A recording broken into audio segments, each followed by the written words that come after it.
Hello guys, welcome to our channel knowledge with Kamlesh.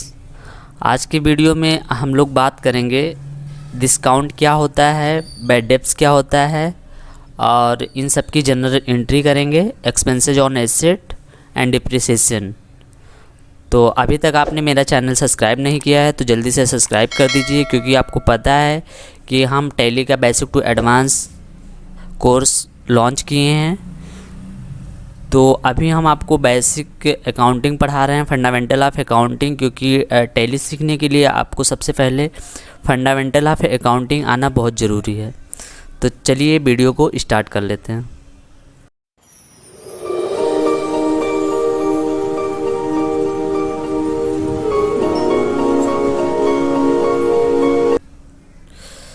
देखिए, जैसा कि आप स्क्रीन पे देख पा रहे होंगे,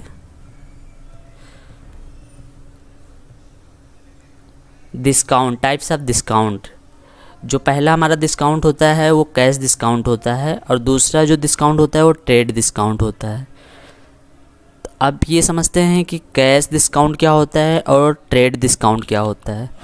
तो देखिए, जैसा कि आप देख पा रहे होंगे, cash discount allowed only on cash transaction. जो कैश डिस्काउंट होता है वो केवल नगद सौदों पर ही मिलता है, मीन्स जो कैश ट्रांजेक्शन हमारे होते हैं उस पे ही अलाउ किया जाता है। नेक्स्ट, इसकी जो सेपरेट एंट्री नीडेड, इसकी जो सेपरेट एंट्री होती है वो पास करना मैंडेटरी होता है। आप मतलब इसको अपने अकाउंट्स में रिकॉर्ड करना ज़रूरी होता है। उसके बाद में डिस्काउंट अगर हमने पेड किया है तो वो क्या होगा, हमारा लॉस होगा, और लॉस हमेशा क्या होता है, डेबिट होता है। और डिस्काउंट अगर हमने रिसीव किया है, कोई डिस्काउंट रिसीव किया है, तो वो हमारा क्या होगा, प्रॉफिट होगा, और प्रॉफिट ऑलवेज क्या होता है, क्रेडिट होता है। सेकेंड आते हैं यहाँ पे trade discount, allow on both cash on credit transaction. ये हमारा जो कैश और क्रेडिट दोनों पे लागू होता है, यानी अगर हम या तो नगद डिस्काउंट है या तो उधार डिस्काउंट है तो वो दोनों पे अप्लाई होगा। नो सेपरेट एंट्री नीडेड, इसकी कोई भी एंट्री पास करने की ज़रूरत नहीं है, मीन्स इसको हम अपने अकाउंट्स में रिकॉर्ड नहीं करेंगे। ओके। उसके बाद देखिए, no type hence trade discount amount reduce from the gross value and recorded in the books at the net amount. कहने का मतलब ये है कि इसका कोई टाइप नहीं होता है, इसलिए इसकी राशि को जो मूल राशि से घटा कर लिखते हैं, जैसे नेट वैल्यू से घटा के लिखते हैं। और इसकी कोई भी एंट्री, जैसे मान लीजिए कि अभी हम थोड़ा सा आगे चल के इन सब का जो एग्जाम्पल है, जितने भी ट्रांजेक्शन है उनको करेंगे। जैसे कि मान लीजिए कि हमारा कोई 100 रुपये का सामान है, ठीक है। अब उसको उस पर हमने 10% ट्रेड डिस्काउंट लगाया, तो हम एंट्री कितने की करेंगे, 10% को पहले रिड्यूस कर देंगे, माइनस कर देंगे। उसके बाद में जो 900 का हमारा बचेगा उसी की ही जनरल एंट्री पास करेंगे। ओके, चलिए देखिए, पहला जो हमारा है goods purchase aureus 1000 on 10% cash discount. तो ये हमारा क्या है, कैश डिस्काउंट है। तो इसको हम कैसे रिकॉर्ड करेंगे, purchase account DR 1000 to cash 900 to discount receive 100 rupees. कहने का मतलब ये है कि देखिए, परचेज को हमने डेबिट किया है 1000 रुपये से, टू कैश को हमने क्रेडिट किया है 900 रुपये से, और हमारा जो डिस्काउंट रिसीव हुआ है उसको हमने क्रेडिट किया है 100 रुपये से। और इसको रिकॉर्ड क्यों करना पड़ रहा है, क्योंकि ये हमारा कैश डिस्काउंट है। ओके, नेक्स्ट आइए, गुड सोल्ड RS 1000 रुपये ऑन 10% कैश डिस्काउंट। ये हम गुड्स सोल्ड कर रहे हैं और उस पर डिस्काउंट हम अलाउ कर रहे हैं, ठीक है, 10% का। तो cash account DR 900, discount allowed 100 rupees to sales 1000। Cash को हमने डेबिट किया है 900 रुपये से, डिस्काउंट हम अलाउ कर रहे हैं तो उसको भी डेबिट कर रहे हैं। देखिए, हम जैसे रियल अकाउंट, नॉमिनल अकाउंट में आपने क्या पढ़ा था कि जितने भी एक्सपेंसेस हमारे होते हैं उनको हम डेबिट करते हैं। तो कैश को हमने डेबिट की, देखिए डिस्काउंट अलाउड को हमने डेबिट किया है, ठीक है। टू सेल्स 1000 रुपये से हमने क्रेडिट किया है, ओके। नेक्स्ट देखते हैं ट्रेड डिस्काउंट। चलिए देखते हैं ट्रेड डिस्काउंट क्या होता है। Good purchase RS 1000 on 10% trade discount, ठीक है। तो यहाँ पे देखिए कि 1000 पे 10% का डिस्काउंट है, तो इसको हम रिकॉर्ड नहीं करेंगे। जैसे purchase account DR 900 to cash account 900, तो इसको हम 1000 का 10% 100 रुपये हुआ, तो उसको हम माइनस करके और जो रिमेनिंग अमाउंट बचेगा उसी की जनरल एंट्री पास कर देंगे। Purchase account DR 900 to cash account 900। Next आते हैं गुड्स सोल्ड RS 1000 रुपये ऑन 10% ट्रेड डिस्काउंट। तो यहाँ पे देखिए 1000 रुपये का यहाँ पे हम गुड्स सोल्ड कर रहे हैं, तो 1000 का 10% 100 रुपये हुआ, रिमेनिंग कितना बचा 900 रुपये, उसी की जनरल एंट्री पास कर देंगे। तो सोल्ड करने का क्या होता है, कैश में journal entry cash account DR to sales, वही नॉर्मल वाली। तो और यहाँ पे अमाउंट की जगह पे 10% माइनस करके लिख देंगे 900 रुपये। नेक्स्ट देखते हैं गुड्स परचेज RS 1000 रुपये ऑन 10% ट्रेड डिस्काउंट फ्रॉम मोहित। देखिए यहाँ जो परचेज हो रहा है वो हमारा क्रेडिट पे हो रहा है, ठीक है, क्योंकि यहाँ पे नेम आ गया है। तो और ये हमारा ट्रेड डिस्काउंट है, इसलिए हम ट्रेड डिस्काउंट में डिस्काउंट की एंट्री पास नहीं करेंगे।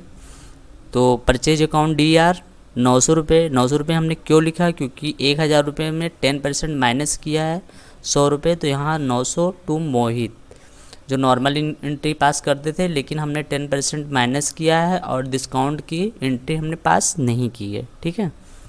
नेक्स्ट देखते हैं good sold to Rohit RS 1000 on 10% trade discount.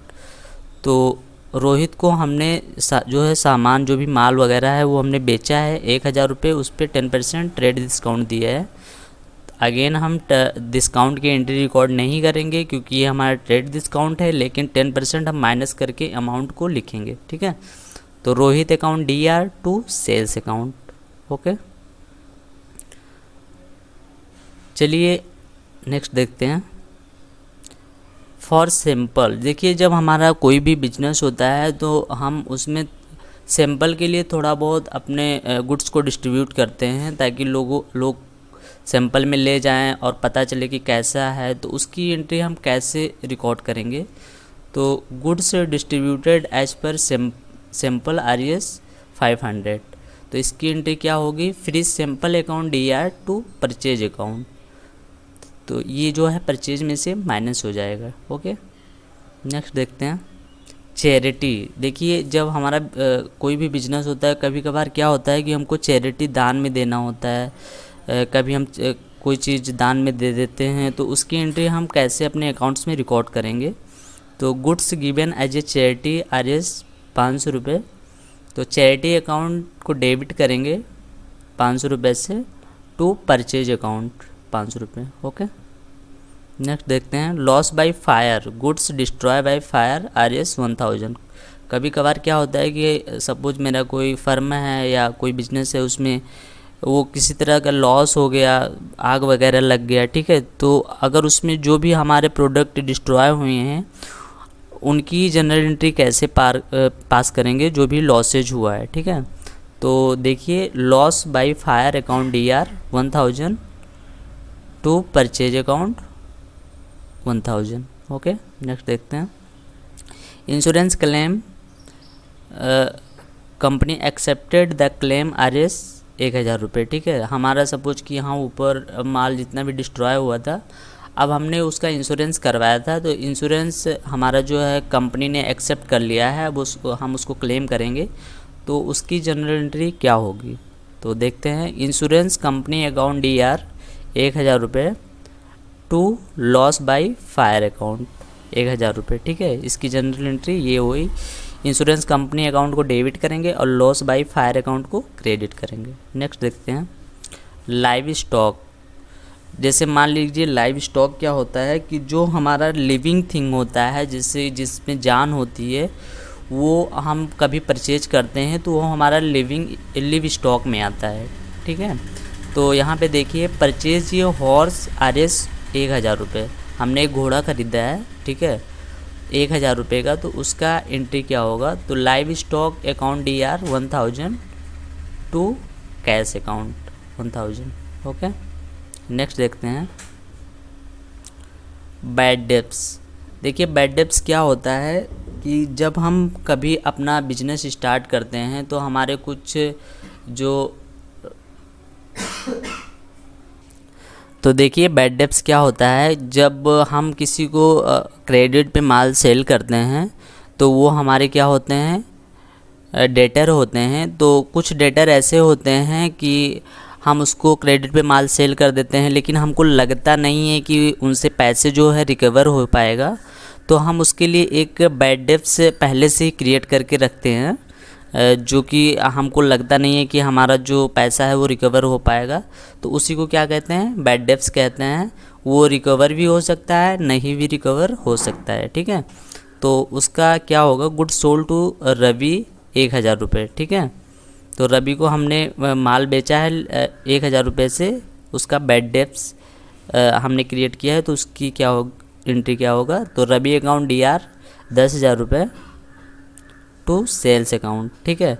मतलब अभी हमने देखिए रवि को माल बेचा है, ठीक है, 10,000 रुपये से। तो नॉर्मल एंट्री की है Ravi account DR to sales account, credit पे बेचा है।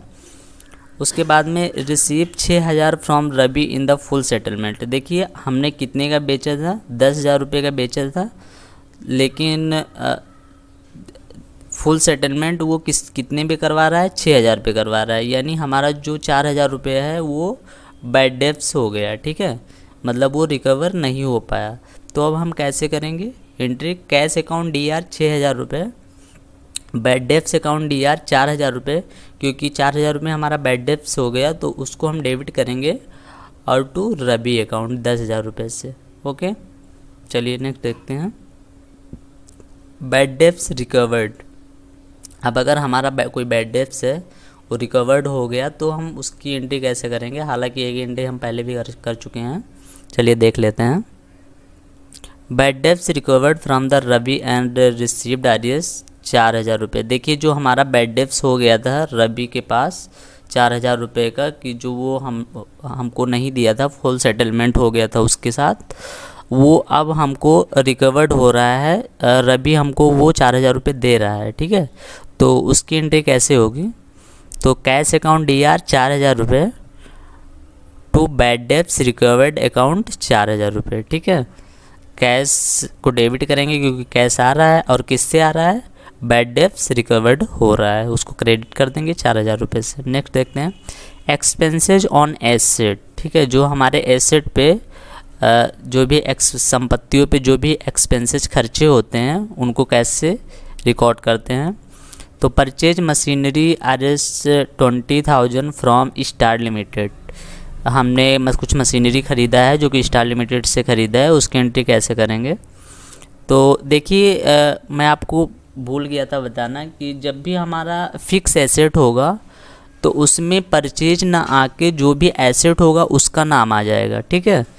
वो पिछली वीडियो में हमने नहीं बताया था, तो आप इसको ध्यान में रखिएगा कि जो भी हमारी फिक्स एसेट होती हैं लॉन्ग टर्म के लिए जिसको हम परचेज करते हैं, मशीनरी हो गया, कंप्यूटर हो गया, फर्नीचर हो गया, ये सब फिक्स एसेट होती हैं जो हमारे बिजनेस में मतलब काम करने के लिए जो हम ख़रीदते हैं लॉन्ग टर्म के लिए, उसको हम सेल आउट नहीं करते हैं।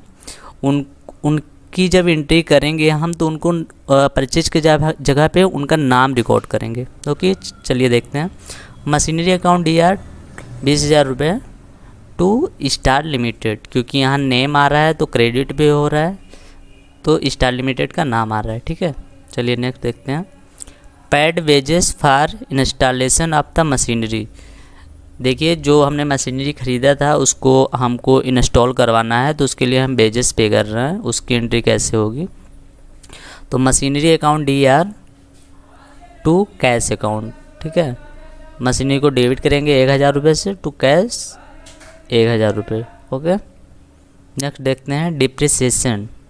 देखिए डेप्रिसिएशन क्या होता है कि जब हमारी कोई फिक्स एसेट है, सपोज मेरी हमने कोई हमारा एकेडमी है कंप्यूटर का, तो हम बहुत सारे कंप्यूटर को ख़रीदते हैं, लेकिन 4 साल के बाद में वो थोड़ा पुराना हो जाता है, तो उसकी मतलब कंप्यूटर के वैल्यू में जो कमी आती है, जैसे कि पहले वो 40,000 का था, अब हमने 4 साल उसको यूज किया, तो वो अब हमारा 40,000 का नहीं रह गया ना, हम उसको 40,000 पे नहीं बेच सकते, तो उसके प्राइस में जो कमी आती है उसी को डेप्रिसिएशन कहते हैं। ठीक है, तो depreciation on machinery at the rate 10%।